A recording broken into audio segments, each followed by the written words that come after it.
at us. How we getting money and we ain't letting up. My foot on the neck and they ain't giving up. Be the way we rise and I ain't giving up. I'm going so hard and never giving up. We grinding so hard, we never lived up. Successful things, we living it up. We fucking it up, we running back up. We getting that money, we doubling it up. They don't wanna really go fuck with us. We getting this cash, you know we the ones. We the ones, the golden ones. Getting this money, you touching my bag, you touching my team. We gon' hit bust. Your next move better be your best move, man. Better go ahead and run it up.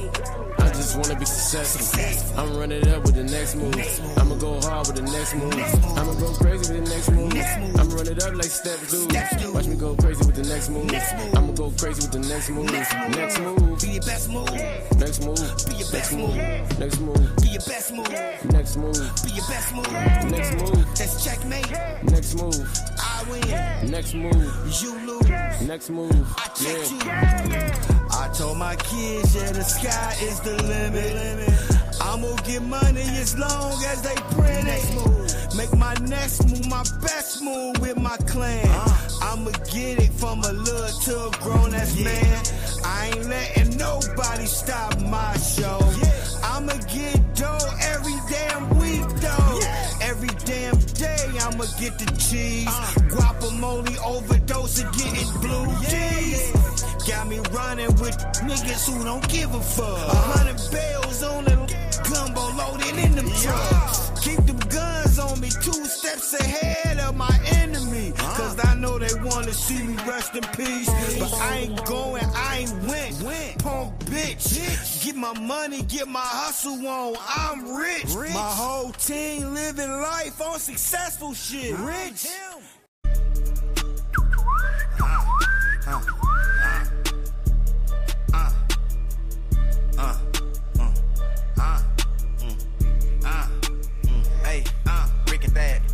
I'm the boss of all bosses, so be cautious. I make it flood in the club, homie, my style awesome. I got your bitch seasick when she see chips that I'm tossing. It's nothing to a stunner, baby, I'ma keep ballin'. I'm the boss of all bosses, so be cautious. I make it flood in the club, homie, my style awesome. I got your bitch seasick when she see chips that I'm tossing. It's nothing to a stunner, baby, I'ma keep ballin'. Got my poker face on, please watch your hand. I'm from the city where anybody can get it, quit playing.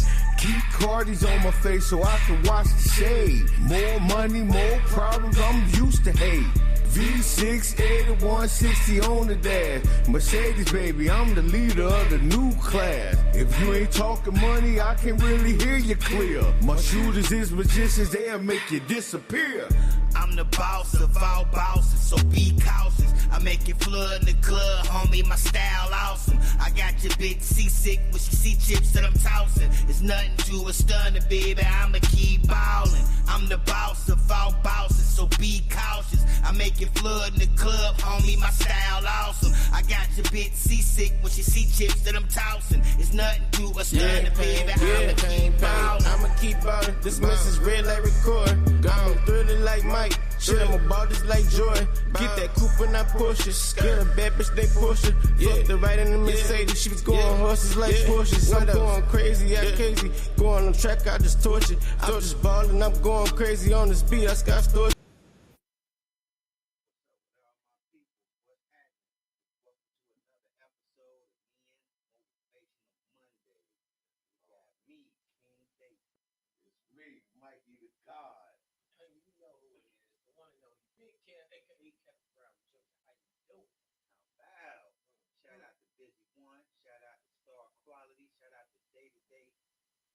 Let's talk about it on Friday. Let's go on over to Women Wednesdays. We're going to scoot on back down the road because I'm going in time. You know what I'm talking about? Now they saying they can't hear, so can't really hear. They saying they can't hear. I can hear. We're live right now. Yeah, you hear you right now? Where is it? It's real low though.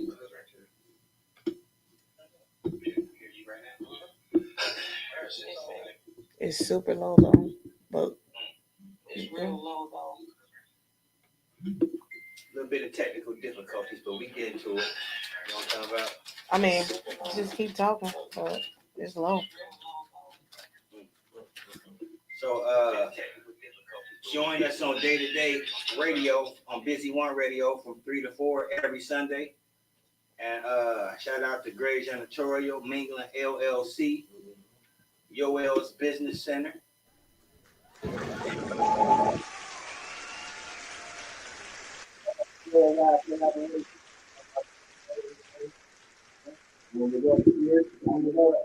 to have you back on track. You know what I'm talking about? We're going through the motions right now. You feel me? But we got here. We right here. Mm-hmm. Shout out to all that hots on the 1s, 2s, 3s, 4s, 5, 6, 7, 8. That's how about 9, 10. Big 10 in the building. Big 10 in the building, man. Hey, we work hard, man. Can y'all hit like, heart, do something, share, engage, just support, man. Subscribe. Yeah, before I get hostile with my wordplay. Oh, shit. Before I get hostile with my wordplay and be saying anything, not anything, but almost anything, because you know we gotta say some shit. I'm gonna let Mike go ahead and give y'all our little disclaimer. This is a disclaimer. I got it up. She got it up. Everyone on the panel is expressing their opinion, and their opinion is strictly their opinion. It does not have anything to do with the brand, nor does it reflect on the brand's integrity. So with all that being said, I stole the words out of Mike's mouth. I'm gonna let Mike go ahead and start us off. Yeah. So what we been going through, man? What's been the hot news during the week? Trump. The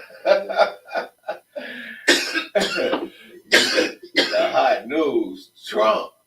You hear me? What he done did now? He's doing a whole lot. It's the Trump and Elon show. You hear me? But he told y'all what he was gonna do. Yeah. And everybody know what was gonna happen. He ain't wasting no time either. You hear me? I can't necessarily say it's a bad thing, and I can't necessarily say it's a good thing. You know what I mean? I'm kind of biased, and I'm just trying to see what's going on for real. So, did you hear that little article about Elon Musk's son? What he said to Trump? Oh, you ain't the president? Yeah. Hey, that little nigga came in and told him what it was, bro. Talking about he ain't the president? He told him he was stupid. You stupid. He told him to get out much. But he heard that. That ain't so see. And what everybody been saying? He heard that from somebody else. Yeah, he heard it from his daddy talking that shit. Yeah, and all his friends that be around. Yeah. So, privileges. So just know crazy, right? that in some years to come, who won't be running for president next? He got money. Elon. Yeah. He got money put all behind that stuff. Can y'all hear him actually saying President Musk? United States gonna stink after that. What Musty is it? It's gonna stink after that. Now, do you think I'm about to ask y'all a question, right?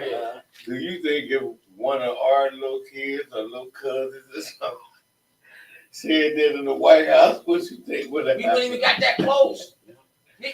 We would have got popped in the mouth so quick for off the first time. Security would have run. What? Secret Service. Yo, mama. Yo, fuck, you ain't about to embarrass me on national TV. Man. Elon was like this. I'm proud of you, son. Yeah. Man, what? Went home and gave him ice cream after that one. I ain't gonna hold that man bought him an ice cream building. What you mean? That man. He said ice cream building. That boy went and made a tester after his son. Mm-hmm. The son edition. Oh, I got you a cyber truck. Goddamn, Sam then walked in the building. What's up with Sam? Looking on YouTube, I ain't seen nothing. It's on there. Yeah. I'm like, I ain't catching. I was on the chop. Oh shit. Yeah, I was like, damn, do we have it? Having a little technical difficulty, you know, but we push it through. Like always. You know what I mean? All right. We were just up here discussing that latest Trump news. And you know which one? Shit, you got me on something every damn day. That's all we did. That's what we said. That's what was that. Every day. What's your take on it? I don't know which one. Shit, I literally don't know which one. Okay, about Elon Musk calling him stupid and saying he ain't his son. His daddy. What about his son doing all that? Say it again. Elon Musk's son was at the White House. Called Donald Trump stupid and said, "You ain't the president. My daddy is."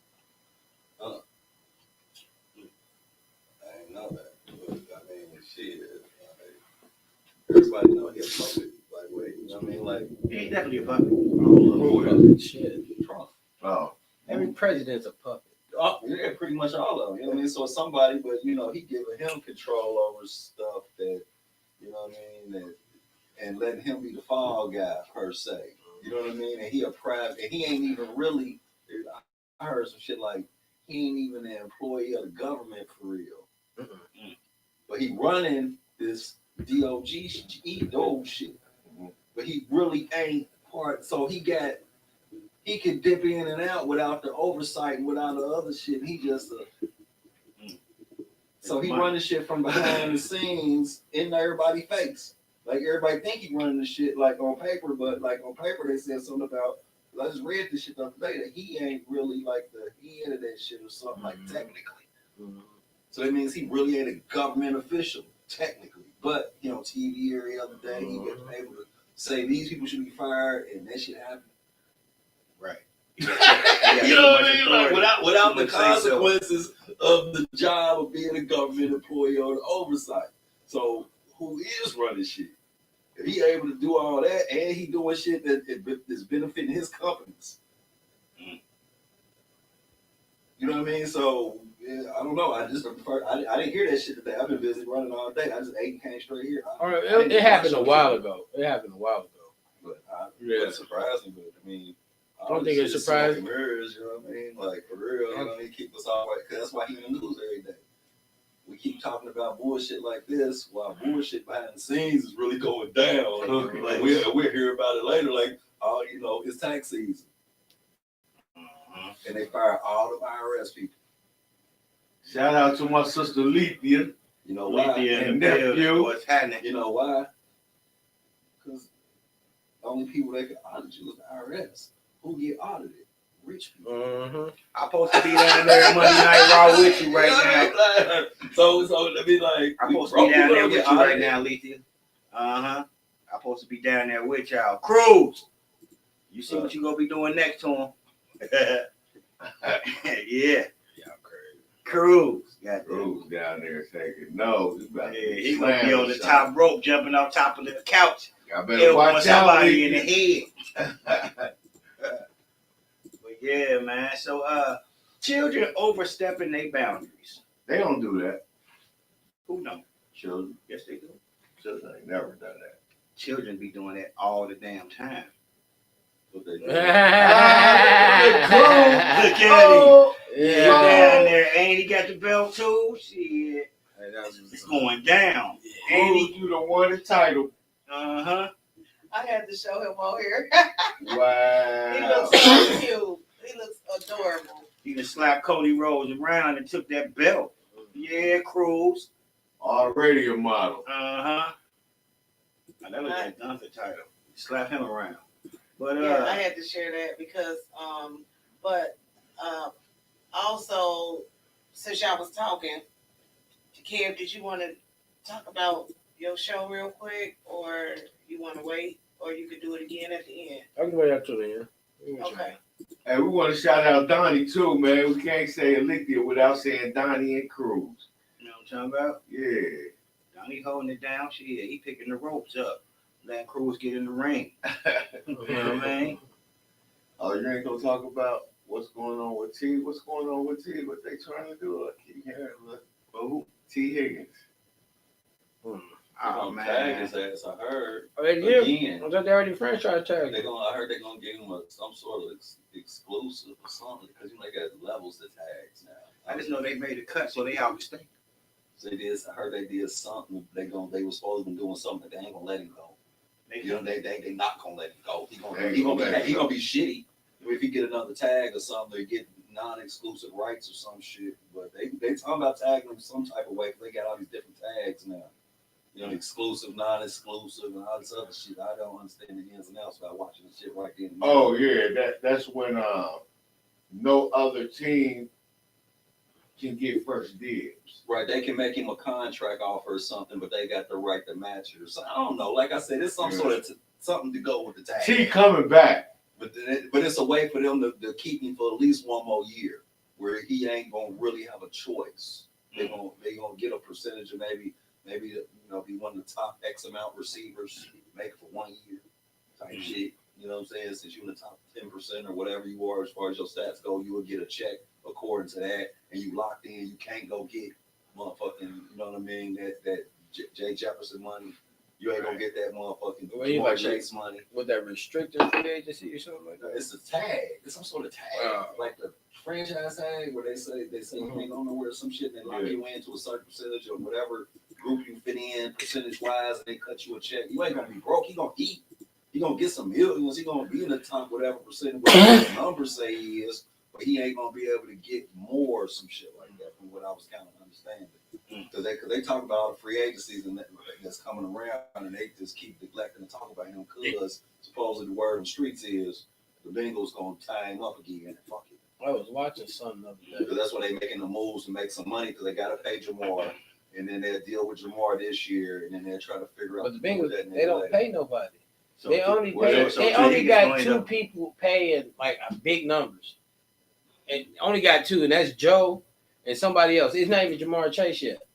It's a defense. I forgot what the other cat's name, but it's only two cats that's over like 50 mil or something like that. They're trying to change that now. They need to. They don't ever like paying nobody. They've been catching a lot of heat, but not as much heat as those kids who crossed them boundaries. Right.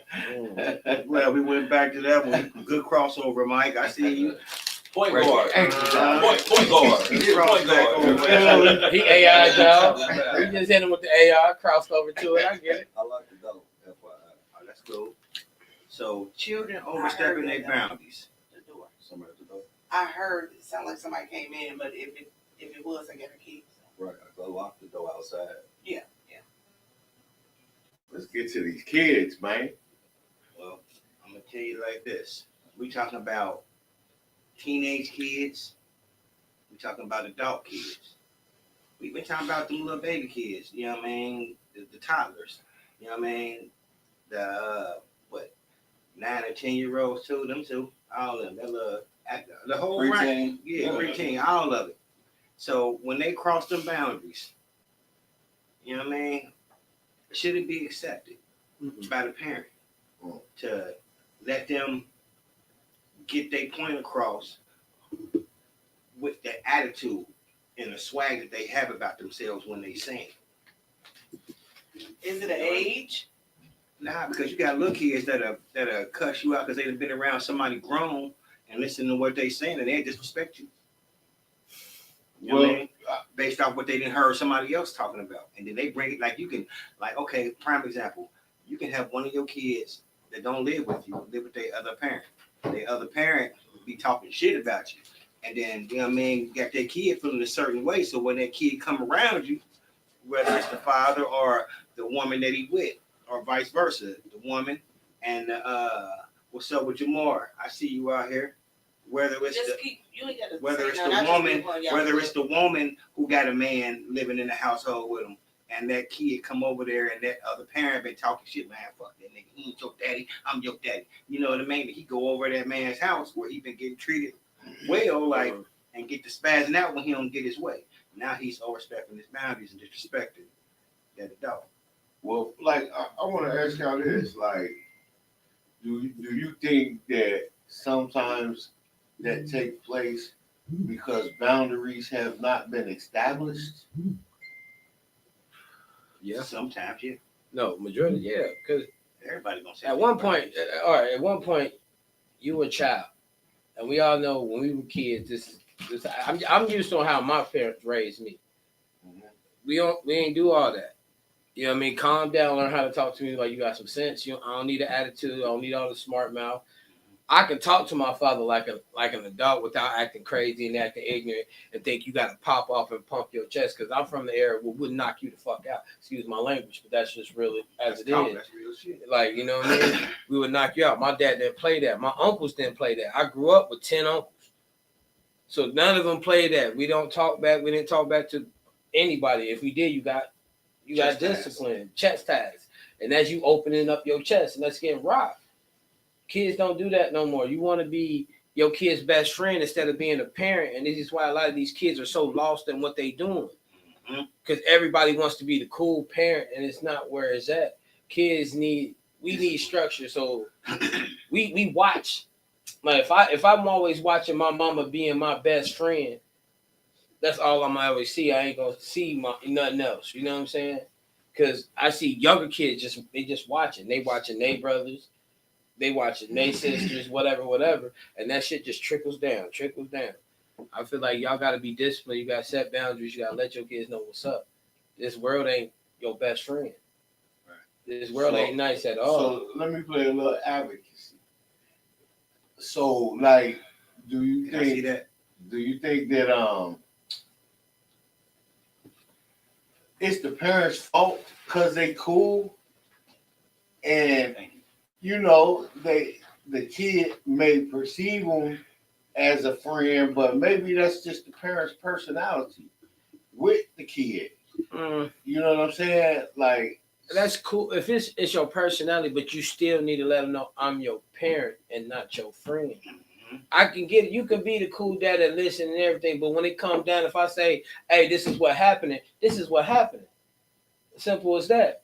You know what I mean? I listen to you, but in my house where I pay bills, I take care of you, put clothes on your back, feed you, all that. This is how it's gonna run in my house. Simple as that. No more, no less. I work for mine. You did not. And this is how I was grown. This is what I saw as a young man coming up. Like, my father worked hard. My dad was always at work. My dad had his own stuff. But this is how he ran in his house. When you was out my house, you live your life. But when you in my house, this is my rules. These are the boundaries. Don't cross them. Because if you cross them, that's discipline. If you cross them, you're going to get chastised. Simple as that. I think it comes. Shout out to Uncle Kev, man. I see you out there. Where you kind of teach a kid there's a difference between children and grown-ups. You even though you 17, 18, you feeling yourself, you know, you're 20, 21, you ain't nothing but an old child. You got a couple years of being legal to do anything. You still a child. You a grown-ass child. Mm-hmm. You know what I mean? Being grown ain't an age. I think a lot of people get caught up. You 18, I ain't got to deal with you no more. You this, I ain't got to deal. I'm like, nah, motherfucker, I got to fuck with you for the rest of your life because you my seed. But don't get it twisted. You ain't my equal. As cool as we are, as much as we can talk this shit, and I fuck with you when I'm a little young. I had you young, so I can relate to a lot of your struggles, and I can talk about pussy, I can talk about streets, I can talk about shit that you can relate to, but you're not my equal. You know what I mean? Like, you know what I mean? So long as we understand the differences of our relationships and our roles, we can be cool. Mm-hmm. But as soon as you start talking to me like you talk to me like your friends, I'm not them. I'm not your peer group. I am your adult fucking parental role, whether I'm just by blood or by because you in my house. You know what I mean? I'm the motherfucker that's taking time because you can look around. Most niggas they have a choice and not give a fuck. I'm trying to show you, like, look, you know what I mean? Like, you know, if you ain't my child, you know, you in my house, respect me. And if you don't, I ain't scared of your mama or your daddy. I'll fuck you up and I'll deal with that shit later. But if you my seed, you already know. I just showed you, you know what I mean? Because like you said, setting those boundaries early to let them know that there's a difference in our our roles in this shit. So let me ask you this question. Do you think that the kids that's overstepping their boundaries that are older feel entitled? I think they've been allowed to get a little too much of themselves. I've seen a lot of parents say, I want my child to have a voice. I want my child to be an individual. I want my child to be this. But you never differentiated being an individual person don't make you a grown-up. Being who you are don't make you. I can listen to everything you feel and all that shit, but don't make you grown, motherfucker. You know what grown is? You're responsible. You're responsible for every aspect of your life. Mm-hmm. Every aspect, from the toilet paper to the toothpaste to the motherfucking socks to the fingernail clippers. Every single aspect of your life, including the Q-tips, motherfucker. Everything you take care of yourself. Until you then, you lightweight and dependent, my G. So play the game. When you a dependent, you gotta play within the lines. Understand your role. Care how old you are. You a dependent. You might not like that shit. You might not want to hear that shit. But the reality of it is, you need this shit. And I ain't tripping. But when you start acting like you entitled to what the fuck I give you, I remind you real fast. This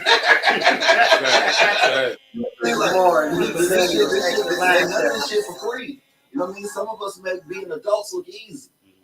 Like Mike, you might make this shit look super easy for a motherfucker, so your C's might think, oh, I get it. I mean, I got this shit. Like, you don't have a clue what this shit I go through the trial see to make this shit shake. And I come in here with a smile and a cool demeanor and all this shit, but y'all don't know about this nigga. Y'all know what I allow y'all to see. And now y'all taking that shit and trying to play me like, and trying to do me like, I had to tell a motherfucker, like, I wouldn't let a motherfucker in the streets do me certain type of way, so I'd be damned if I let y'all kind of come at me lightweight, because I'd be wrong to let you think you can get that shit off. I'm wrong. I love you to death, but I take it. You get this shit off, because my days will tell me this. I'm saving you from the jail or the cemetery by putting you within these confines. Understand is you can't do what you want to do all the fucking time in every situation. Somebody gonna try to tell you what to do. Whether you in jail, you in the library, you in school, you in motherfucking court, you in this motherfucking house. You gotta understand there's rules where the fuck you at. And learn how to play by that shit. You learn how to push the envelope and move and shake and do a little shit. Learn how to be grown and learn how to wiggle. But motherfuckers, stay in your lane. And when you get your own shit, do you. But until then, play the game according to the rules you were defended. Now, what happens when children feel like y'all are not always right? Sometimes, you know, you might react to a situation a little more drastically than what it calls for, and then it blows up. You know what I'm saying? Like I've done that with my son before. Right. You know what I'm saying? And I had to think about it like, damn, I was kind of, you know what I mean?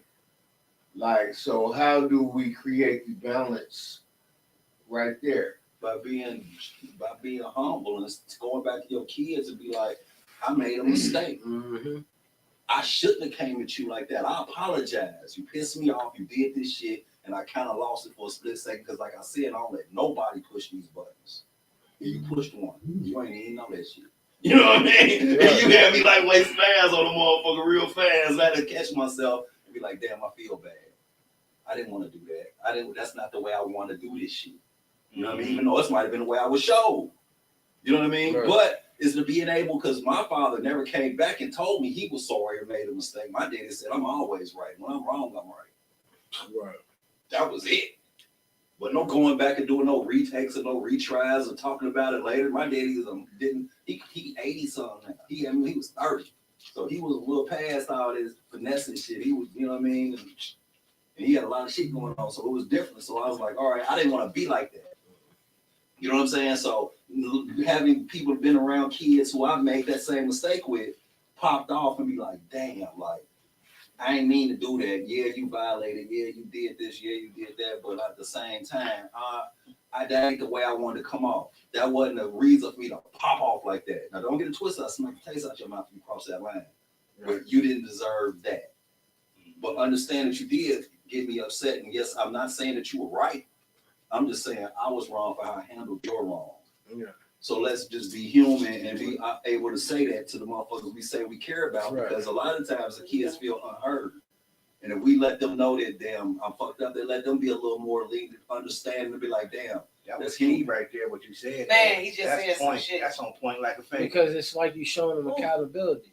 You letting your kids know it's all right. Damn, my pops can show accountability. It's like, I made it wrong. Not saying you was right, but right. I made it wrong on how I came at you. Right. That's showing your child that this is how you hold yourself accountable for. But the parents have to actually. We got preacher Sam in the building. Right, real talk though. But the parent has to acknowledge that they have that they didn't handle the situation right and go and correct it. Don't just ride with it. Right, just be like, right, fuck it, you know what I'm saying? Yeah. It depends on the kids and the situation, because sometimes the children take it overboard. They block you. You can't get in contact with them.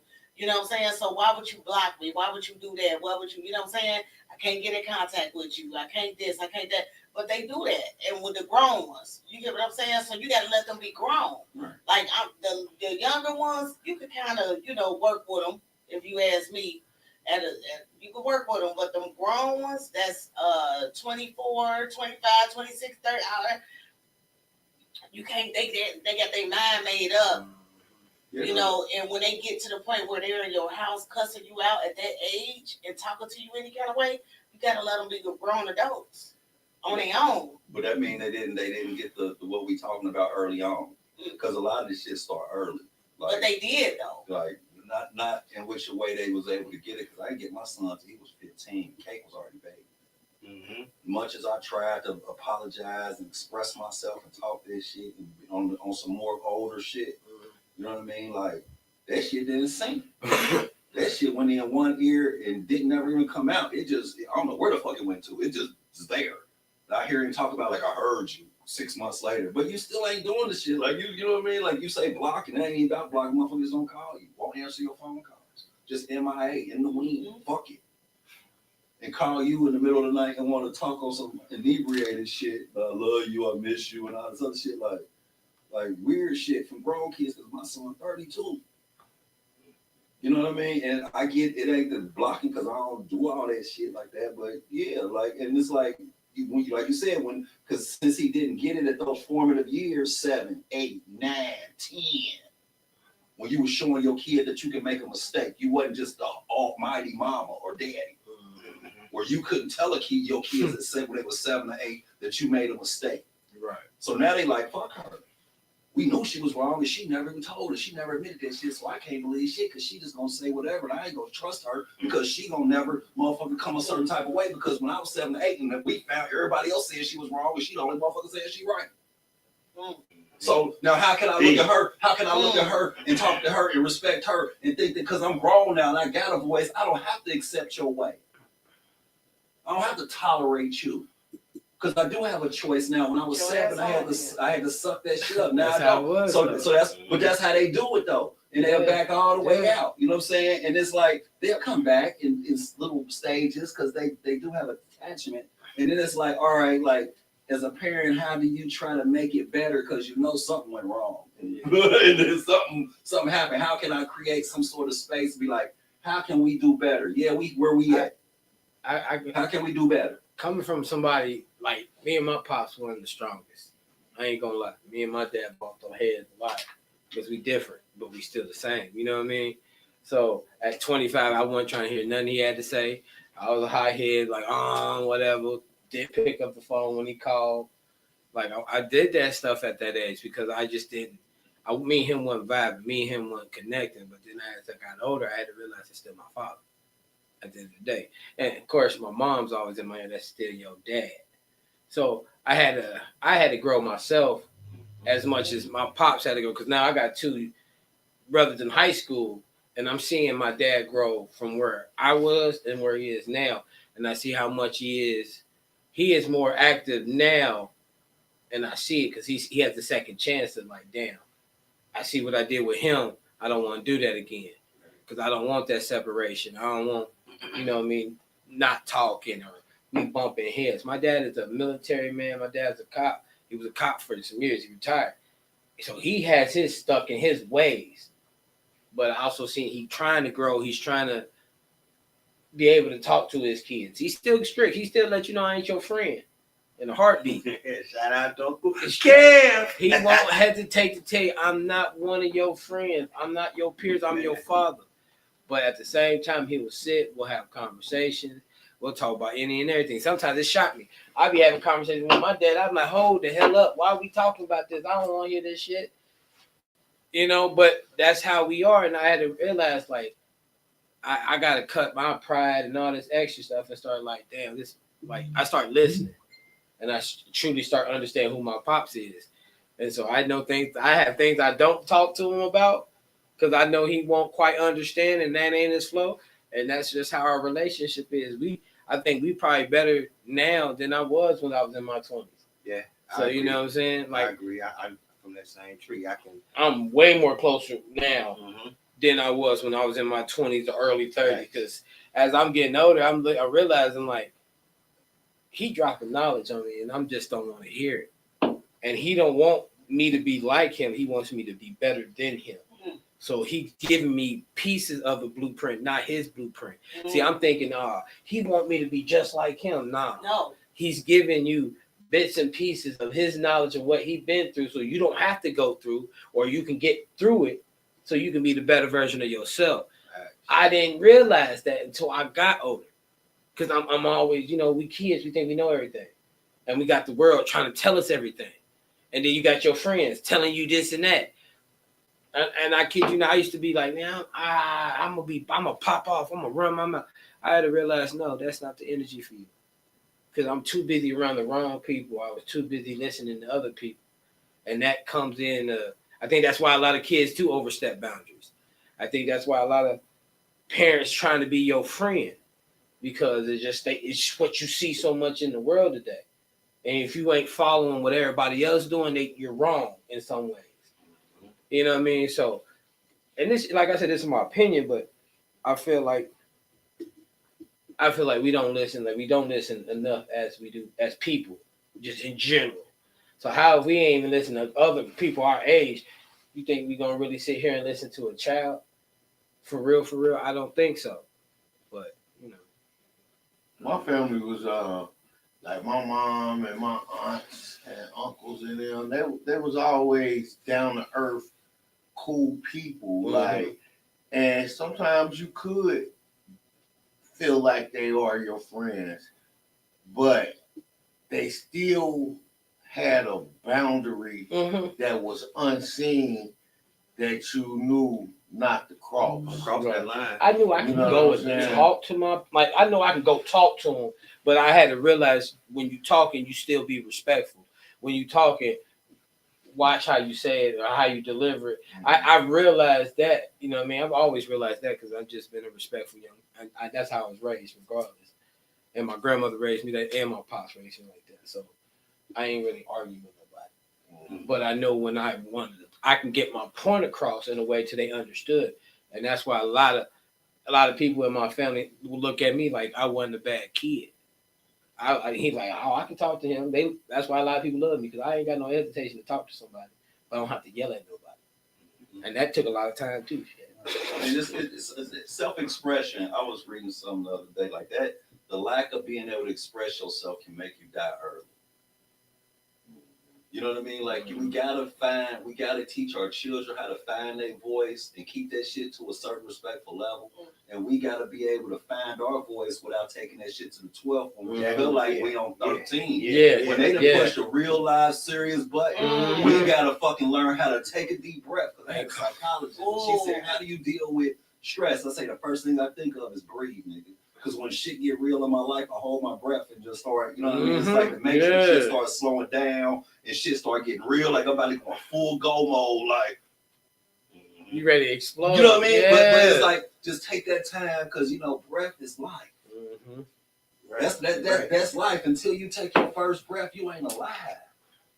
You know what I mean? So when we get in those moments when we find ourselves and we ultimately fucking built up with emotions and animosity and shit with our loved ones, kids, or whomever, being able to take a second to take a deep breath before you react. Because that's the difference between fucking saying something that you ultimately regret and you could never take back, or being able to find the words that properly express what the fuck you feel that second. Because if you say that shit off without breathing, then you fuck around and say some real hurtful, angry, I'm a child. Because it'd be a raw emotion, like when we kids and we just blurt out. That bothered me to a point where I want to smack the shit out of you right now, but we're gonna talk about this. You know what I'm saying? You gotta get the clap. You gotta get the whole, and he got to get the damn sound, because that's real shit. But it ain't always, to me personally, some parents do the best that they can, right? It doesn't give the children the right to disrespect you because you try to be cool with them or try to, tell them certain things. Some children just don't listen. They was raised good. They just can't listen. They don't want to listen. They don't feel like they have to because they're adults. And then they say, oh, well, you this way. Where you think I got it from? Yeah. Don't go there. That's what I was about to say. I noticed something about kids, man. And especially it seems like in this generation. They keep a secret record of what you do. And throw it up in your face later on. Like, don't like, recognize. I've never seen no crap like that in my life. But they real live watch your every move and wait for the opportunity to use it against you. Yeah. Right. And that's why you got to be solid on who you are and be able to be like, yeah, I did that shit. But sometimes And explain that shit. But how do you? I mean, you just living life every day. You know what I'm saying? You ain't thinking about something that you brought in this world. Microanalyzing you. Is microanalyzing you and weaponizing your personal life. That shit hard. Wait a minute. That shit here is so hard. You know why? Look at everything they want. We are overflooded of reality TV. So what they do, micromanage, watch you, and then use everything against you. They do that. You watch nothing but that, especially on VH1.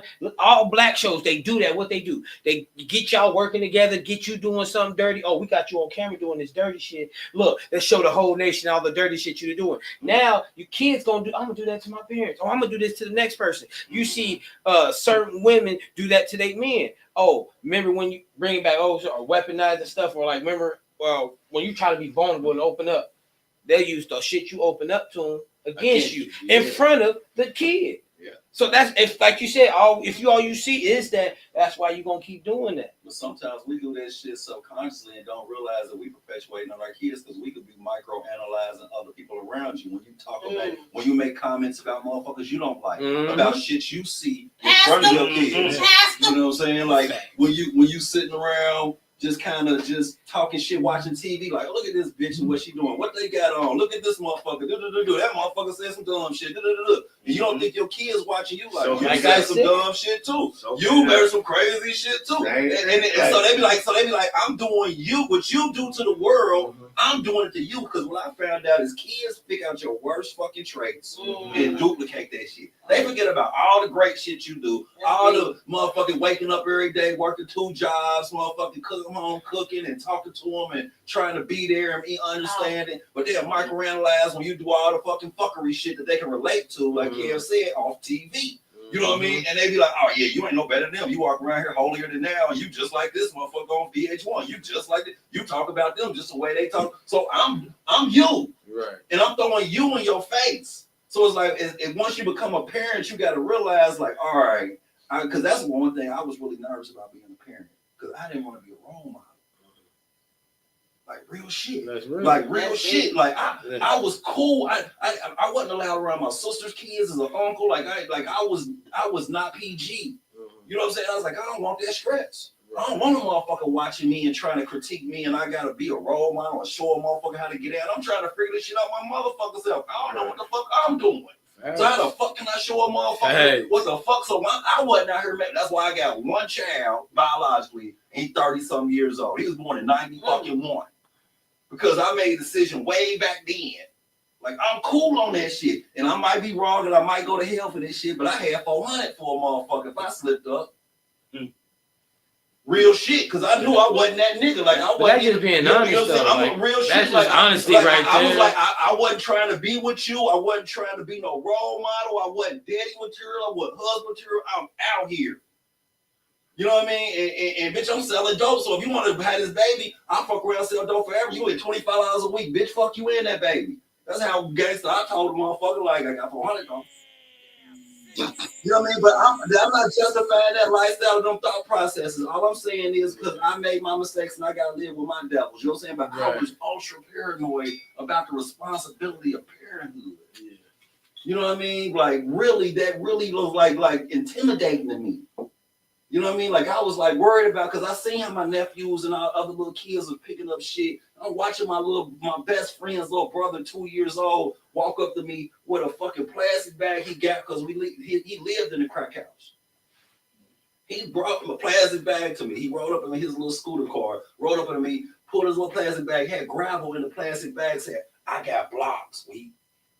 Man, how about He was 3. I'm like, how can I prevent this? You know what I mean? Like nobody taught him this shit. He just watched and seen a motherfucker serving and busting moves and do and having a pack and doing that shit. And he did that shit to me. It blew my cap off. Because listen, they ain't nothing but sponges soaking up all the So you gotta be careful of what you present to your children because they'll bring that shit on They'll the worst use it day. against you. Right. I had a situation one time where I was staying in Aldi when we was over there. We was going bodyguard hard, and a nugget had fell out on the floor, and I ain't never found the nugget, but my son did. He ain't go to school with it. He did it when he came home, but the little nigga grabbed a chewing gum wrapper paper and sprinkled the bud inside of the little paper and rolled it up.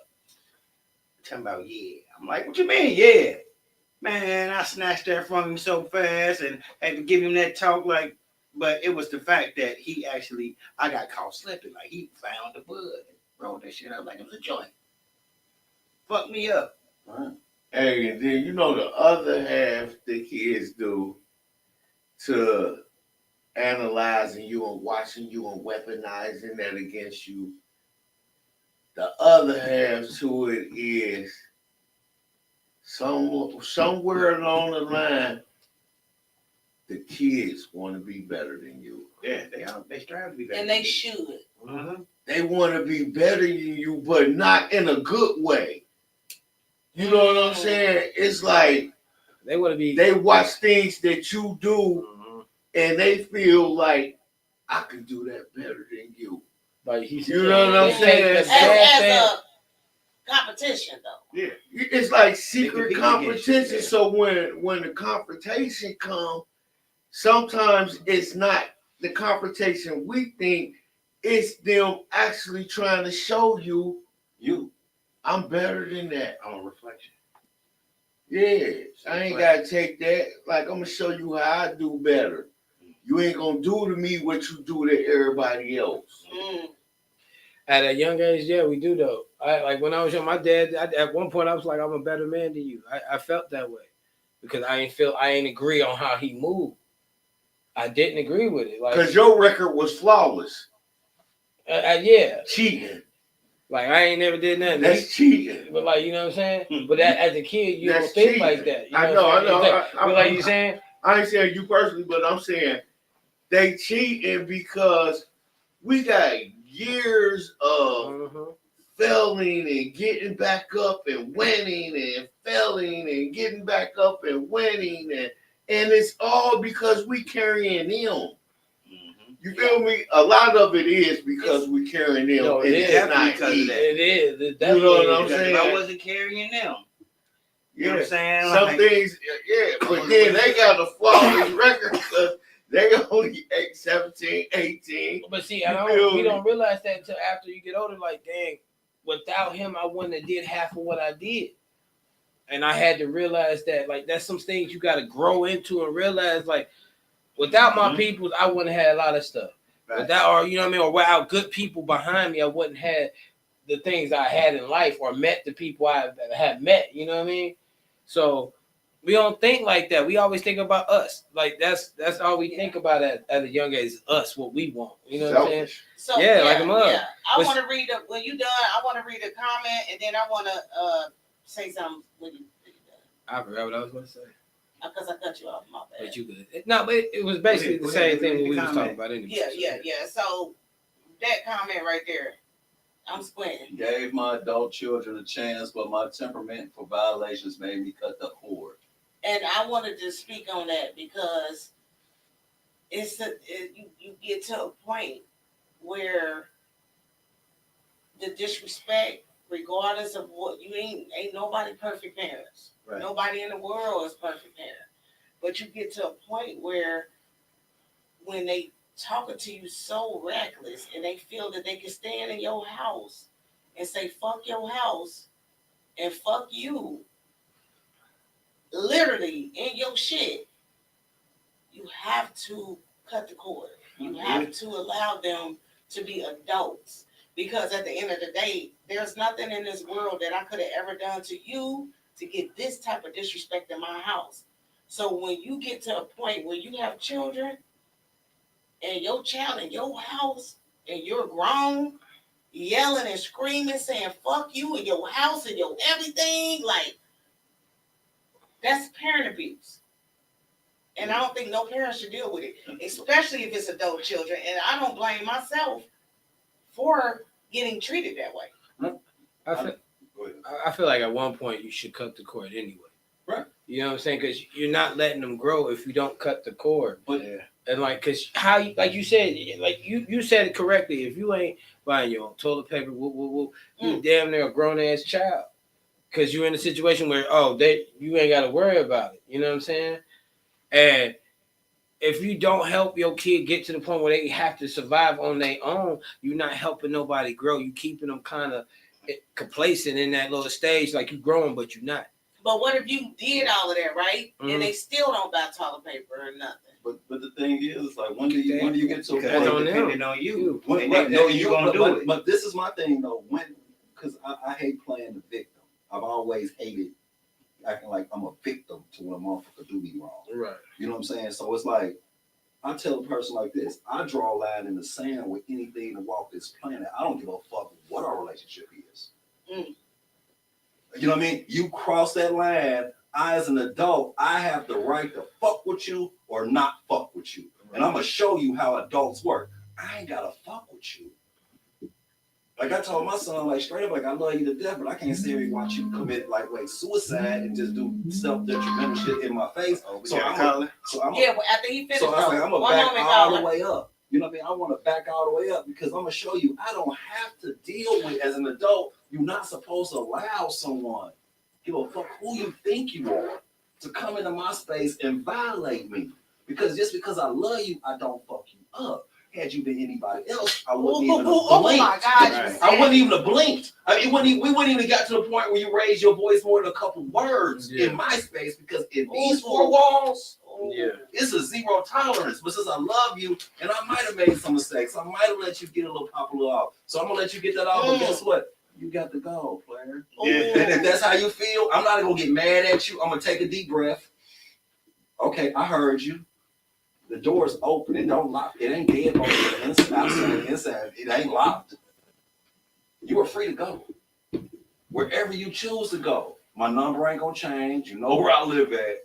And when you come back in here correctly. Yeah. When you come deal with me correctly. Because I don't come at you like that at this stage of the game. And I refuse to allow you to come at me like that. Because I have self-worth. And I don't show you nothing out here. You gotta love yourself enough to draw a line in the sand with anything that fucking breathes on this motherfucker and say enough is a fucking enough. If you don't know how to fucking come at me and fucking respect me as a fucking human, then motherfucker, you can come up with whatever the fuck you got going on. It's going down. No, that's real. That's real, man. You just said. Don't take my kindness for no weakness. You just said that. Okay, go ahead, caller. Thank you for calling Day to Day Podcast. We got Alethea on the line. What's going on with my sis? Well, hello, family. How y'all doing? We all right. Good. Long time. Look, I've been trying to chime in. We just left the little wrestling thing, and we put you on the speaker so we could listen to the ending, part. Did you see Cruz debut? No. I didn't. I'm gonna go back. Oh my gosh, I love y'all. He really was the champ tonight. He showed out because we had to leave a little early so we could beat the little traffic. He's gonna put you in the headlock tonight. And he did. Hey, bro, silly. We in here. Listen, I at the end of the day, I'm gonna say this. You know how we always say, like, kids are they feel entitled. Like I saw a poster say, no matter what my mother has, I'm entitled to have a piece of that. And kids really do feel that way. Adult children really feel that way. But it's a time that we, and I'm going to say we, because like you said, there's no perfect parent. We should not keep enabling these adult children to do as they do. And we have to understand, when we as a family, if an adult child leaves at the age of 18, 19, 20, that is very young, right? They haven't had much experience with life. But the reason why they are out on their own is because they could not make it in the home. You have to remember their temperament. You have to remember their failure to respect your authority and rules and regulations in your home. And that starts very early. But when they come back after they done bumped their head, that don't go anywhere. They haven't learned a lesson. The lesson is you the one that wanted to get out there. You have to figure out how to get and manage on your own. But now that you have failed, that don't give you the opportunity to walk back through my threshold. I think we as parents allow that because we feel bad for them. We feel sorry for them. But they already ran you over. How many times do the same child have to repeat that same behavior? It's a repetitive behavior. No child just get disrespectful and then it's over. They come back to finish the job. And the thing is, when you know your child really respects you, is when they no longer need you. No longer need you. And I mean being self-sufficient, getting everything they need. Or if they do come in your home, there should be a plan. Like nobody is planning. It's just an open door policy. Yeah, come on in. I got you. Da, da, da, da. And it shouldn't be like that. It should be like a contract, because that's why they have contracts and leases. When they, I'm serious. Like, I'm going to cut you off. You got to go. This is your date. They have no expectation date. This is how much you need to pay. If you're not paid by this date, I'm going to get you up out of here. I mean, just be a little stricter if you feel like as a parent you need to help, but you're not helping by not setting boundaries or rules in your house. Like the only time they know that there is a rule is when you're fussing about a rule. Like they broke one. So that's all I'm saying. Like as parents, yeah, the kids feel entitled, but as parents, we ain't doing the job we need to do to assist an adult child.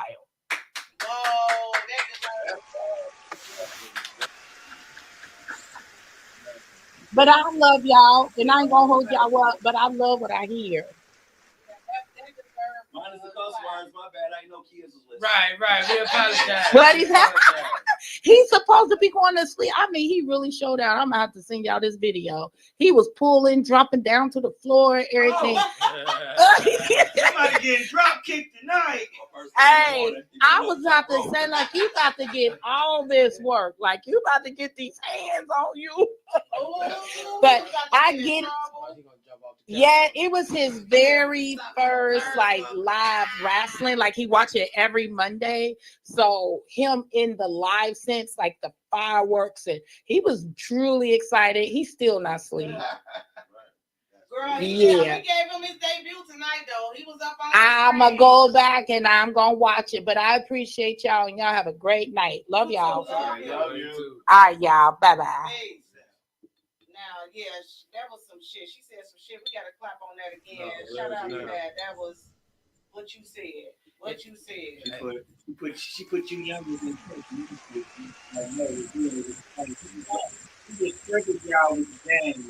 a female perspective. Yeah. From what we talking It's about. different from your. Same shit, different toilet. You know what I mean? I feel like in this world today, you got to be strict, man. Because just. They run over you, these kids. I mean, I feel like in this world today, because it's not like what it used to be. Like back in the day, it was a lot harder. You know what I'm saying? Parents ain't the same. Yeah, I mean, but yeah, that more too. structured. But we was harder. And like in this world, they trying to make us so soft. They trying to make us fragile, man. And I feel like that's gonna mess us up in the long run. Can I say something real quick? I just want to shout my mom out. because I love her so much. Because as I got older, my mama used to piss me off because she, yelled and she was being strict, right? But as I look back at it, she did the best job that she could have done, and she did a wonderful job. And I looked up to my mama as I started growing, and the things that I know now is what she taught me. And I've been doing them in my career and things like that from my mama. I've never felt like I wanted to just disrespect her to that point. She didn't have to deal with that with me. Now, I did do shit, sneak it out, little stuff like that, which is disrespectful. As far as busting at my mama or cussing at her, cussing her out, I've never done that to my mother to this day, right? And I appreciate her because she raised me very well, and I respect my mama. I would never.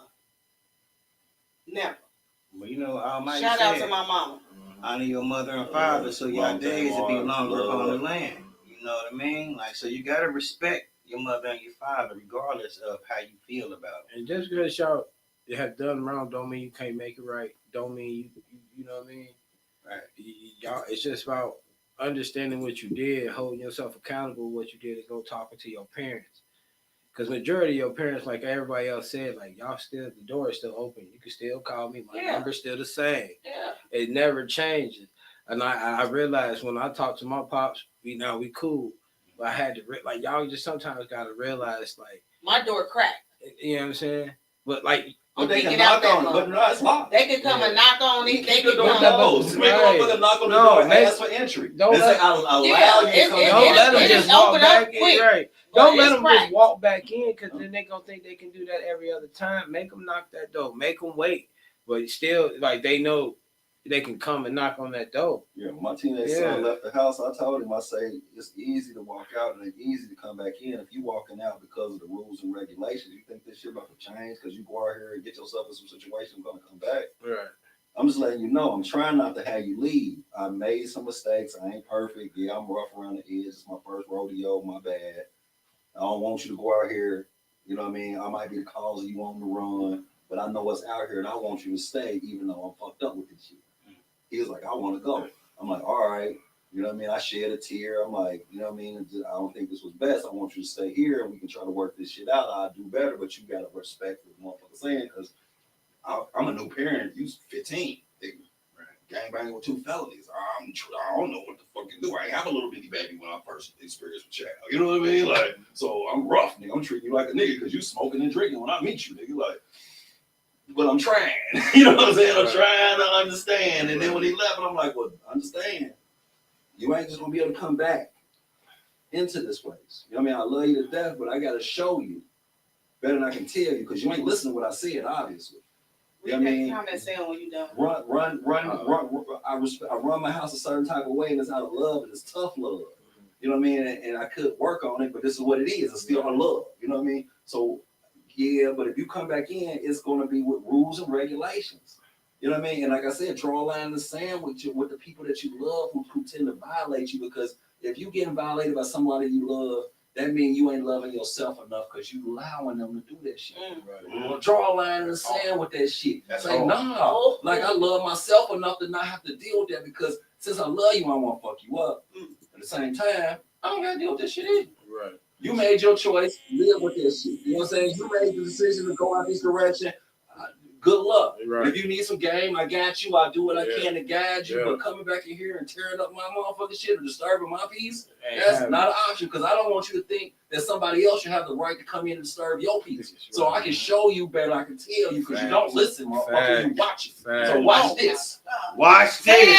That was hard. That was hard. That was hard. Man, when I say it want to bring me to tears, right? When I say my kids, I love my children, but I don't like them because they disrespectful, right? The grown ones, like the adult ones, not all of them, but 2 of them be disrespectful. You get what I'm saying? When it comes to the children being disrespectful, like you said, you got to draw a line in the sand. You can't allow it. You can't allow yourself. Just don't act like you being mean to them. Act like you loving yourself. Yeah. I love me too much to take care of this shit because you put me in a space that's taking me somewhere where I didn't want to go. My mama used to tell me, like, don't allow people to take you somewhere you didn't want to be when you woke up. If you woke up in a good mood, stay in a good mood. If you give motherfucking random people the ability to take you out of your motherfucking hookup, guess what? Even though you might whoop their ass or do or kill them, do whatever you do to them, guess what? They still won.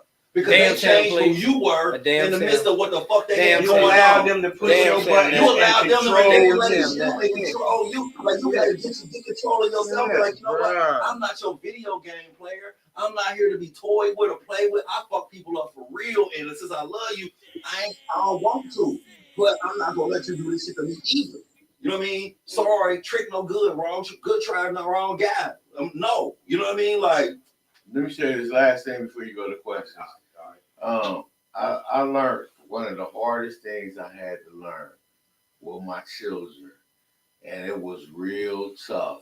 And that was, number one, I had to learn to forgive myself for decisions that I made that wasn't parent-like. Mm-hmm. You know what I'm saying? That I beat myself up when we get into it. And I'm like, damn, I did something. Like, I did do this wrong, and I did do that. So I had to forgive myself. And the other one was I had to make a decision to be peaceful. When they came in with the storm, I gave them the peace. Kill them with kindness. And that's what they couldn't do. I'm talking about, it knocks the wind out of them. It definitely do. Because they coming in on 10 or they want to be on 10, so they won't confuse it. You know what I'm saying? Because they've been experienced it outside. Their life ain't going the way they want it to go. And they looking at you like, I'm about to take it out on you, because they know you're not that person in the street that would really do something to them. You know what I mean? So they feel like, I'm going to take it out on you. I'm grown now and I can do it. So I'm getting ready to do it. Right. So is it like you paying for their decisions that they make that's wrong when they have to come back? So sometimes you are. Right. You're paying for the decisions that they sometimes make. You are, just like our parents sometimes pay for ours. Mm-hmm. You know what I'm saying? So when my kids act up, in my mind, I'd be like, you could never be smarter than me. That's how I be thinking. You feel me? So I do psychology on them. I'll be like, okay, baby, I'm sorry, did it happen like that? You know what I mean? I'll do better. With my son, I'd be like, dang, bro, like it ain't that serious, Mike. You feel me? He going on, see, man, because we supposed to be better than I know, man, but it ain't that serious, bro. I'm like, all right, man. We good. We ain't bad as we was, and we ain't bad as we could be. So every trip they come back and they call me, and guess what the first thing they do? They start laughing. Like, man, I was on some bullshit, man. My bad. Easy breaking the ice, and then we smooth it over and we keep it moving. Yeah, because at the end of the day, I love my kids, and they disrespectful. So I gotta tell myself more. Hey, we got Leaky Collar back in. I'm sorry. Listen, I had a question. Second round. No, I had a question for the damn men, and I forgot to ask them. Like, I really want to know, like, a man's point of view. Like, do y'all really think letting an adult child of your children, because they're not a child, move back in your home after they left? Do they really feel like that's helping the adult child of their children? Like, do they really feel like letting a person come live with you in their adult phase of life, move in and think what you're offering them would help them in their life? It doesn't help. Yeah, Start it off. I'm going right now. It don't help. I was one of them. I did that. I went back to help my mother, and it don't help, and it hasn't helped me. Every bit of way I'd have had my own issues, and I have to move on. I had to, we have to make steps, because that will hinder you from a lot of things. It will hinder just your mental aspect of stuff because it's difficult. You know what I mean? It's like I'm respectful. I take care of what I need to take care of. I handle what I need to handle. But it's like you said, it doesn't help me in no way, shape, or form. Got you. You know, it's hard because I don't want to leave them struggling. I don't want to leave them hurting, you know. But if I don't, I'm not going to be happy. If I don't, I can't grow myself. You know what I mean? I had my own spot, went back, you know what I'm saying? And did that. And then it's just like, nah, man, now it's like I feel like I'm complacent. Even if I am moving, even if I am grinding every day, working every day, handling what I need to handle, I feel like I'm not doing anything. So I feel like you need to let them like, hey, you got to give them a time frame. Here, you here for this long and get out. Because it will mess your mental up. It will mess up a lot of things. And it can really mess up your relationship with your parents. Because you under your parents way too much. And you trying to be an adult and live your life and be grown, but you still got to live under their rules. So you ain't really living your life and being grown. Because when you come in, you can't come in and roll up in the house and just smoke anywhere you want. Hell no. Take your ass to the car. That you're not free. You still locked in the cage damn near. Yeah, and that's not cool. It sucks. I'm telling you, it's not where it's at, man, at all. I feel the same way you feel about the situation. And hindering them is definitely doing that unless they come to the house with a plan in order to get out your house in a certain length of time. So you got to come over here with the plan. Like, I'm only planning here to be 6 months. After them 6 months, you know what I mean? Like, I ain't going to charge you nothing. I'm going to let you go ahead and stack your money up for them 6 months. Do what you got to do. Like, you ain't got to pay no bill, do nothing. Just buy the things that you use, you know what I'm saying? And be mindful when you in the bathroom. You know what I mean? Don't come in my house anytime. Yeah, you can't come anytime of the night. You're going to have to live by the rules. You know what I mean? Don't be in my shower. But they never do that. For an hour. I don't need my water running for no. But that's what she asking for, baby, because they never do that. I know that, but if, like I said, if they come with a plan in mind to get in and get out, like, you know what I'm saying, use this. I might have to charge you $250 a month just to be here, but guess what? I'm taking that $250 and I'm putting it to the side for you. And that's gonna be something I'm stacking for you just to help you build up, so you can. I got. But is that helping it? Like, this my thing, and I'm glad you said that. The young man that spoke first, and he kept saying, like, you know, he feel like a parent will hinder, because as long as you got something to grind for, you gonna grind. You don't want to be homeless, but when you get comfortable, you tend to relax. Like, you feel like I'm cool. And with an adult child, I feel as if a parent will not stand on all 10 toes. They're going to let them lax. They keep asking questions, and it shouldn't be that. Like you just said, I'm going to ask for $250. Who the hell? I almost cussed. I almost used the F-bomb. Well, who really can, you know, feel like $250 giving them to your parents is okay? Like, you can't do nothing out here, and then you still got a heart though. You still saying, I'm gonna put it up for you, but why? You ain't nobody else doing that. Like, when you really gotta survive out here, the parents' job is to get you to understand how this works, because you're setting them up for failure. $250, exactly. Because if $250, like, no, you got bills here. By you stacking that up, bro. My thing is, if you by you stacking up that $250, all you doing is giving them a safety blanket. All you telling them, like, well, shit, I'm giving him $250. That's stacked up. I can still do what I'll do because I got this stacked up because this is what Pop do. No, you now they're not grinding no way. I'm not telling them that I'm giving them that $250 back. I'm giving it back to them if I see they doing when it's time to get the fuck out. Get with this band or this 15-2000. He said if they got their plan.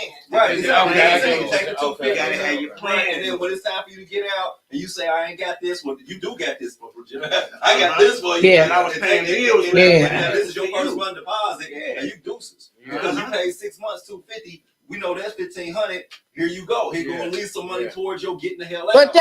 But isn't that as a man of the home? I'm sorry, because I can hear y'all talking, but I just want to ask this real quick. As a man, and I want to hear the other two views too, because I haven't heard Sam or Mike yet. But as a leader of a home, like a father, this is why I wanted to ask the men. How are you helping when you still saying, I'm going to provide you a first month's rent? The thing is, they're going to be right back to your house. You're not giving them any I'm talking about real financial stability.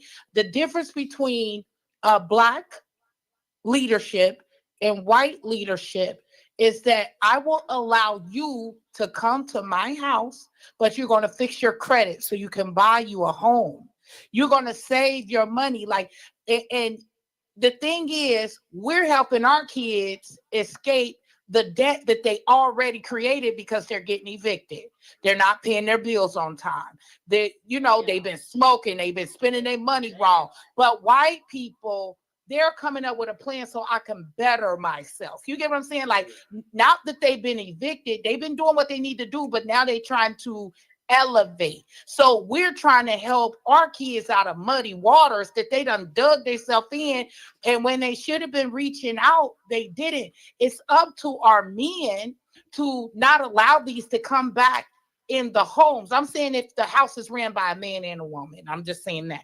If it's by woman has to hold it down. But there's no way I'm allow, and I do have grown children, I'm not going to allow my husband to go to work 12, 14 hours out of a day and feed additional people who do not want to put that same effort in our home, because the 12 and 14 hours is mandatory to run our ship. Now, if you are another man or woman, you're going to put in just as much as we do, because you are taking, all this under you, and you taking pictures, you going live on Facebook, you're using the bathroom when I need to use the bathroom. It's kind of like that movie Friday, like you in the kitchen when I'm in the kitchen, you know what I'm saying? But I feel like our leadership is soft right now, like not in a sense of like, oh, y'all weak men, I feel like, no, that tough love, it needs to be like, look, this is the conversation. Why didn't you come to me before you got evicted to say, I'm not making enough money? Let me help you get your resume together. Let me help you get, a second job. I may know somebody that knows somebody to get you employed. I don't want to help you. I don't want to help you under my roof. I really don't. And I don't feel like I can sit and watch my husband slave and then come to my house and somebody sitting there playing the game, laying across my couch, sleep, ain't did nothing all day, been eating my food. This stuff is just too expensive nowadays. Yeah. And it makes me feel like shit or less of a woman, because we're going to drain each other. But sometimes the man don't even get a choice in those matters. I'm glad you said that. Like, you just go along and get along, pretty much. They don't get a choice in that matter, because the woman goes, and don't you say she run the house? She runs the household. Like we both run the household, but you know what I mean? Like, but it's more. Yeah, they run the order of the house. I do agree with that. You know what I mean? So at the end of the day, the man don't be having no choice at them times. He got to go ahead and feel with it, or it's going to cause conflict between him and her. But it do cause conflict later, right? Like when you be like, I just paid this motherfucker. Like, men get mad, right? And let me talk to Sam. Men get mad because, listen, hey Sam, when that water bill hit $500 and every month with you and your wife is $250, won't that piss you off opening that bill? I'm fucked up. I'm on the other end of the spectrum, so I was gonna let somebody else talk, because my spectrum's so fucked up when it came to that. Like, I was gonna get to the last moment, because. But I'm just saying, like, with black men, I do feel like they laxed a little bit. So that's why I said I definitely will approach it when it's my turn. I'm out of turn. Okay. So I can respect that. I'm gonna say this. Like, who is that? Mike? Yeah, this me, sis. Okay. it's kind of that's a hard question for me because I came up in a household where the struggle was real, and it was times we had to go over family members' house, so this is normal behavior for me to keep my door open when somebody that I love is in a crisis or they can't handle it. But also my tolerance. Can I ask you what's a crisis? Like just a brief definition of a crisis. Financial hardship. That's unseen, or that's unseen, or that they put themselves into. It could be all of the above. It could do with lack of responsibility. Okay. It's all of the above. You know what I mean? But my tolerance level has gotten kind of low now. You feel me? And when it comes to my home, that's my sanctuary. That's my peace. And I can't compromise that for nobody. Nobody. Talking about. I just can't do it. Because it was indoctrinated in me when I was young that your home is your castle. And you don't let nobody run over you in your home. If I did open up the door to my children, it was at their own risk. It wasn't at mine. Because they knew this nigga get ready to be on my back. He get ready to be on my top. Like, they can't wait to leave. So they rushing to get there. I'm like, get that, bro. Like, nah, man, we got to make up that bed. Like, no. Military style. Yeah, because I was in the military. Like, so they be like, I'll be looking up. They be counting money trying to get up out of there. You feel me? But my daughters, I was a little more lenient with them when they came back. You know what I'm saying? But right now, I don't know. I don't know because my temperament has changed. Like I had to apologize to. I ain't gonna be long-winded. I'm sorry.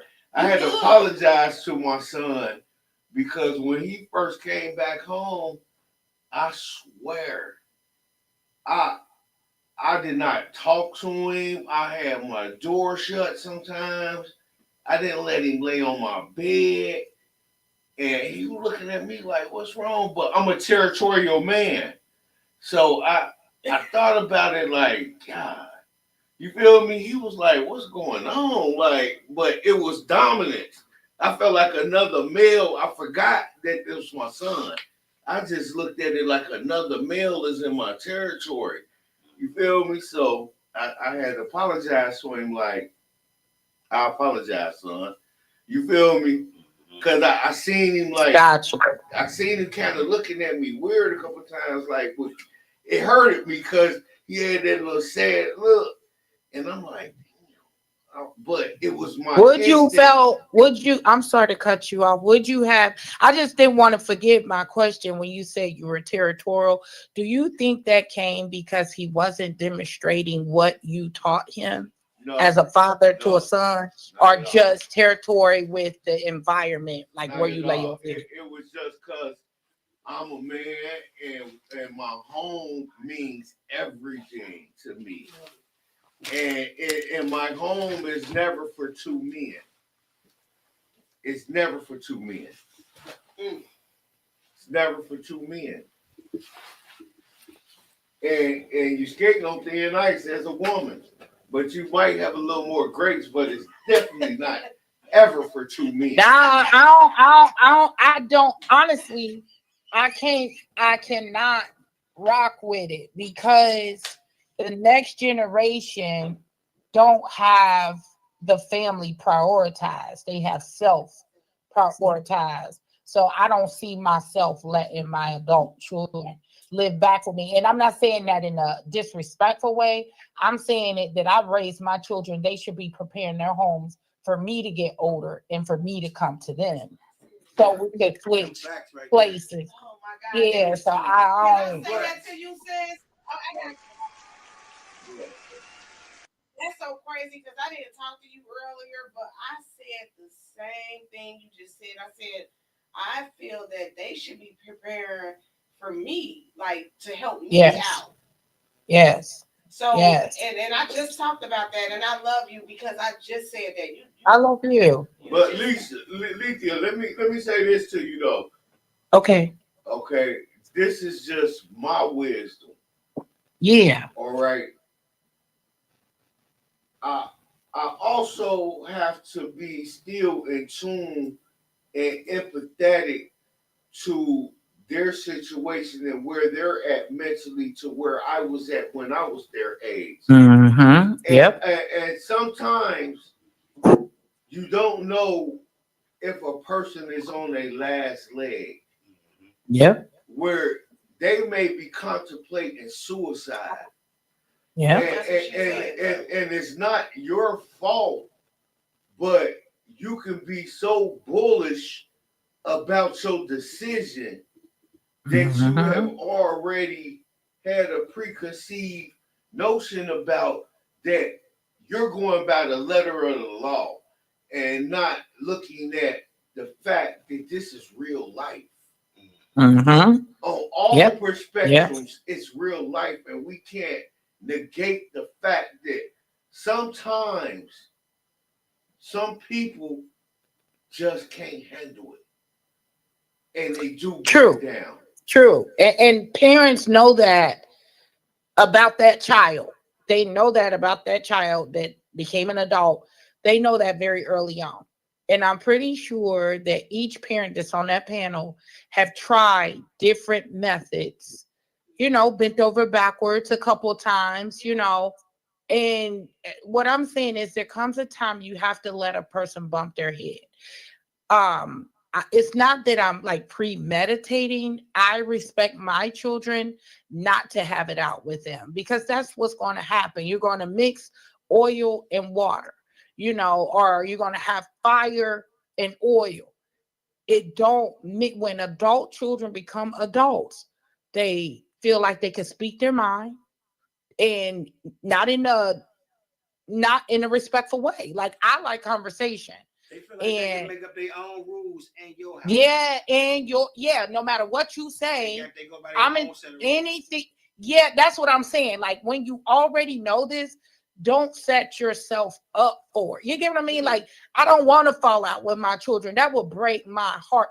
And sometimes some things are irreplaceable. Like you still love your child, but your child don't love you enough to love you when they're upset with you. I could say whatever, everybody know that tongue is a sword. And no matter if I'm upset with my child or not, I'm not going to put my hands on. I can honestly sit here and say, I never put my hands on none of my children in a fighting mode. I never squared up with my child. I never told my child, I'll beat you. I'm talking about in an adult mode. I never want to go there. I've never done that with mine either, but I wanted to. And because they were so disrespectful, but I've never done that. I know people that have fought their grown kids. Me too. I know people that have fought their grown kids like people on the street. You hear me? I mean, when motherfuckers just say, I have them run up in here and steal from you or leave your shit abandoned because they mad, just tear up your house, leave they dirty stuff up. I feel like all that is a form of disrespect. Like if a female or a male come in the home and keep your house as orderly as you, that's a form of respect because they're telling you, I appreciate you letting me stay here, reside here, to get up on my game, to get up on my feet. That's the difference of someone who really needs help versus somebody who lets something go just so they can live off of someone else. You shouldn't allow your kids to live off of you. That's leeching. It's going to drain you. It's going to suck you dry. And what happens, it affects everybody relationship because even as a dog, we know how to play chess. So when I'm mad at mama, I'm gonna go tell daddy and have daddy align with me, understand what I'm saying, because I done heard mama and daddy argue about it. Now I'm gonna throw what I heard daddy say. You know what I'm saying? They know how to manipulate things, and it'll make the house very, very testy. Nobody would enjoy going back to your home, and that's 80% of your income. Now, Lithia, I will say yes, this sir. before we pass it over to Sam. Okay. I do agree with you. Okay, because I was that kid that came in my mama's house. I came in houses and I had an aggression problem. I had an anger problem. And I wanted to fight. And I ain't care who. I ain't care about your husband. I ain't care about my sister. I ain't care about nobody. But and even my dad, I was a little like feisty with him a couple times. But what you said, I agree with, because that's when I got my act together, when they shut the door. Yeah. None of them. I'm talking out of love, though, wasn't it? Was it out of love? It seemed cold out the love. I'm talking about my dad hung up. I said, Dad, I need a place to stay. He hung up. Click. He said, I ain't about to go through this with you, Mike. He hung up. Click. Because you did this too many times. My mom, I said, Mom, you gonna listen to me. Man, she said, because I tried to fight her, dude. But she said, nigga, I'm about to call the police on you. I'm looking like, not you. Like, not my mom. I looked up. She was on the phone with Mount Healthy. I said, damn. He wasn't playing. I ran about the house. You hear me? Sister wouldn't let me stay. They was on his lives. And from that point on, I got my together. I mean, for real, though, like. I got my stuff together, but let's let Sam say what he needs. You got to say something, Sam. We're going to get up off of here. What we doing? This is a touchy subject for me because I had an adult son. I told you, like, I made a statement when he left at 19. Ain't no easy coming back in. So he had been homeless. He had been sleeping on people's porches. He had been sleeping in friends' cars. And I knew about that shit. You couldn't come back home still until you were ready to come back a certain way. So fast forward to a couple years ago, I get a phone call. He in the emergency room, say he didn't get into it with some guy over some chick house that he was living with. And he in UC, his cranium is cracked and he got bleeding on the brain. He can't go back to where he been living at, and he unemployed. And he just wanted to let me know where he was at. So I go to UC, I talk to the neurologist and figure out that, he fucked up for real. You know what I'm saying? He needs some rest time and he ain't got nowhere to go. So I took a deep breath and I moved him in my house with my wife and my other son. Because that's my son still. Regardless, I don't agree with how the fuck you get down on, like how you been living and you ain't really come in the right way, but you need somewhere to rest for a little bit. Get your shit together. So I healed him up. I took care of him. I made sure he got his shit together. And then when he started feeling a little better, I started seeing him move a way I didn't feel comfortable with him moving. He wasn't acting like he would. He didn't mess my house up. Yeah, he ate a little more than what I thought. And he was doing a little goofy shit, but he ain't had no training. So I kind of gave that shit a pass. You know what I mean? But he wasn't making no moves to show me that he was trying to do something besides go lay up with this motherfucking chick whose house he was over. Where he got his cranium where he got his cranium cracked fucking with some nigga, one of her friends. You know what I'm saying? So I'm like, well, the best thing I could do for you, my G, I know people who've been homeless. Because you homeless, my nigga. I let you move in, but you still homeless. You know what I mean? Like, you out here fucked up and you ain't got no clue. You know what I mean? I know a place where I can take you to help you get some structure, to put you in some programs, to point you in the right direction. So I took him down to the homeless shelter, gave him a fucking care package, coats, jackets, socks, drawers, t-shirts, belt, fucking shoes, gave him a whole suitcase full of shit. And I took him to the homeless shelter. Because you can't just stay in my house and just lay up and think you're going to wash dishes and keep them motherfucking clean and stay out my way and think that you're going to be able to move the way you want to move. Like Mike said, I'm the only grown dick in my house. I don't support no man doing nothing. So as a man, I gotta show you like I love you to death, and I'm like I don't know no motherfucker that bought their kids a care package like I did this nigga, a couple pairs of Air Maxes and house shoes and all types of shit, and gave him one of my pieces of luggage and took him down there, got him signed up, pulled some strings to get him in the door because there was a waiting list. And this is a place that will give you, when you're done with their programs, you have your own apartment. 2.5 months in, this nigga just leave the program. And he back out here working in a restaurant. But mental health is real. He had challenges that I can't even explain. And I've tried to be understanding and patient with that shit. But like you said, as a man, all I know is man shit, and I only know how to set the example by motherfucking being that and not talking that. So at the end of the day, I love you, but I can't support bullshit, and I can't make you feel better about having a job just because you got a job, nigga. A job ain't shit if you working at Wendy's or you working at Burger King, nigga. You 30 years old. That's a teenage job. You need to be looking for other things. You need to be setting your goals higher. You need to be doing this, and I'm trying to help you, and I give you, and every time I talk to him, I try to give him information and game to what to do to better yourself. But it takes that person to do that. Like you lead a horse to water, but you can't make him drink. You know what I mean? And it hurts my heart. You know what I mean? I hear, my fellow panelists talk about how they let their kids come back in. And I've been hard as a motherfucker on this nigga, and I can't even lie. Like this is something I deal with God with. You know what I mean? Because I know a lot of motherfuckers like, well, I would have let him stay with me. I would have helped him, did a little more. I would have did a little of this. And I'm like, shit, nigga, like, no. Because my daddy didn't show me that. You know what I mean? So all I know is, nigga, I'm going to put you in the best position for you. But, like, if you ain't willing to do no work, that ain't my job.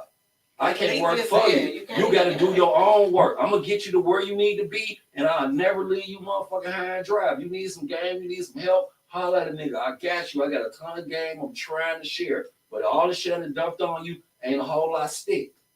Right. So what I can do is sit back and let you come to me and tell me what you need, and I'll do my best to give you what you say you need and then put you back on your own because you got to figure this shit out. I ain't create this cake. I'm trying to decorate this motherfucker. It was baked when I got it.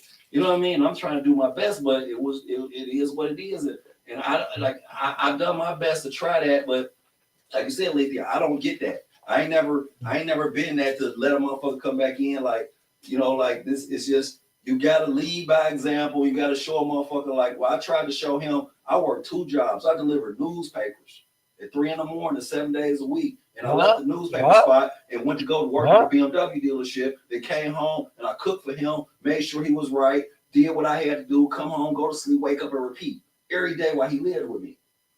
Yeah. He didn't get that. I did it in his face. He seen me moving and shaking. You know what I mean? Single, just me and him. No bitches, no nothing. It was my shit. Like, nigga, you waiting on me to die, nigga? Like, these my old schools. This is my shit. So like, the ones that don't get it, you will actually say that it's that they got something. It's mental health. Look, I took him down to the place. The ones that don't get it, I took him to the place downtown. I took him where the suicide place is. I mean, because he was talking that shit. Everybody he was really, he was talking that real life killing self shit. Like my son, like I took him down there to get some help. You know what I mean? Like I did all that shit. And when you go in there and you ain't honest with them people, and because they don't care.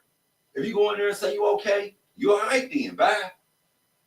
You know what I mean? This is why I asked. This is why I asked that question. Can you hear me, Haj? Can you hear me? We hear you. Okay. I hear everybody's perspective and everyone on that panel, every man have their own household and they will all do something a little different. And the outcome will be the same with Black children. And this is what I want to say to all your listeners that may have gone through this problem or will go through this problem. Every homeless shelter, and this is facts, every homeless shelter, every mental institution, every women's shelter have an expiration date. They have rules, they have regulations. You must abide by or you're getting out. Or you got 30 to 60 days. Some even have 90. You got to go. I don't care what program you in, no matter if it's AA, Alcohol Anonymous, drug programs. they all have entries and exit dates. And if Black parents don't start putting it in order, it's going to set these kids up to fail because they feel like I can be here forever. She did it for 18 years. He did it for 18 years. I got 18 more. And that's just not realistic for our families. We just have to get a little tougher on them and create an entry if you do it, and create an exit, set rules, boundaries, all that. But there's nothing in this world that you could go in there and reside there for free. The Tauber House will take your money. The Tauber House. So as parents, we need to say, if you come here, what are you doing to better yourself? And kids, Lord have mercy. well, I don't want to hold y'all time up. I know y'all emptying out, but I can respect every man on that panel. The ones saying, yeah, I'll help. The ones that say, shit, I'll be forced. You know, I respect all that because that's real life shit. But at the end of the day, I don't want to be mean to my children, but they know, like, I can't allow you to come with me because there's something that didn't click with you to handle you. It's cheaper to take care of you than to come in my house and help support 3. Man. Yeah, but I love y'all so much. But I had to get that man perspective on that, because normally these homes are led by men that have these adult children in them. Man, you said some stuff. Preacher Alethea tonight and saying. Girl, you so silly. Love y'all. Have a good one, okay? Okay. Begins Monday. I guarantee you, and I know you heard something that was motivational to you, and the tools and the game, the knowledge that was dropped on you tonight. I hope you really paid attention and put that down in your notes. Real talk. Goddamn Sam, Alethea, Mikey the God, King David, and Kev Brown Jr. You know what I'm talking about? Put it down for you. But we're going to see y'all on Wednesday for Women Wednesday. No, don't. Is it record show? My husband skip me every time, so he skip me. You ain't even say me. Well, shout out to Hush. We gonna get. I wasn't even done. Can I finish my outro? Man, nah, we about to get up off here. I can't. Shout out to Hush on the 1s and 2s, 3s and 4s, 5s and 6s. Shout out to my wife doing it all behind the scenes. You feel me? Shout out to her, man. They don't make them like her. No. I know. Go ahead. Shout out to Star Qualities. Busy one, worldwide, day-to-day podcast, Warm It Up Chris, what's happening? And we out of here, man. I love it. Yeah. It's the king. Yeah. What's your goddamn name? Yeah. Pain, yeah. How you feeling like a sport. Set this shit on fire. Feeling like a human torch. We gon' get this money, we gon' put that grind right in sport. I don't see no competition, no the competition, yeah. And I don't see no competition in the sport. And I don't see no competition in the sport. And I don't see no competition in the sport. And I don't see no competition. Don't hate the game or don't hate the player either. You might be a hater, but your girl a front seater. We gon' get this money, we gon' kick it like FIFA. We gon' score the goals, we gon' stack it up forever. We just gon' hate and do it, cause we forever just better. They just told us to stop, but we just say never, never. We just gon' race the top, cause we just smarter, we just clever. We gon' go do what we do, cause we gon' do it just forever. We just legendary, hey, what they talking about, that stuff irrelevant.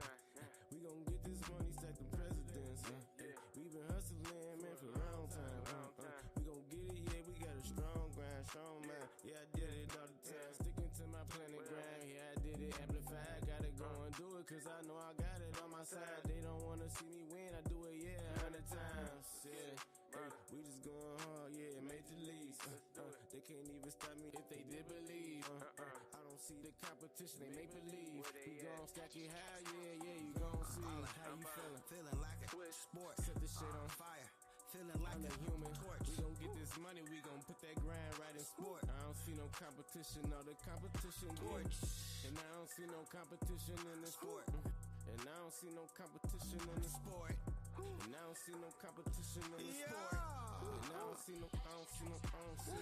see no competition, just like Stevie or Ray. NBA balling out of control. I take in charge to the hole. You know I'm playing good defense, just like I'm a Laker, but I'm coming through like Bron in the mist. While they looking like they know, but they don't know me. I'm like this. I be balling out of control. You can't see it by the wrist. Got them hot sauce moves. It's the and one step, and it's the whatever you want. I'ma give it to you extra. That major league out of control moment. You can't guard me, you can't see me, cause we getting money, homie. Getting more paper than your big homie. Ask your big homie why I get money all around the block. Yeah.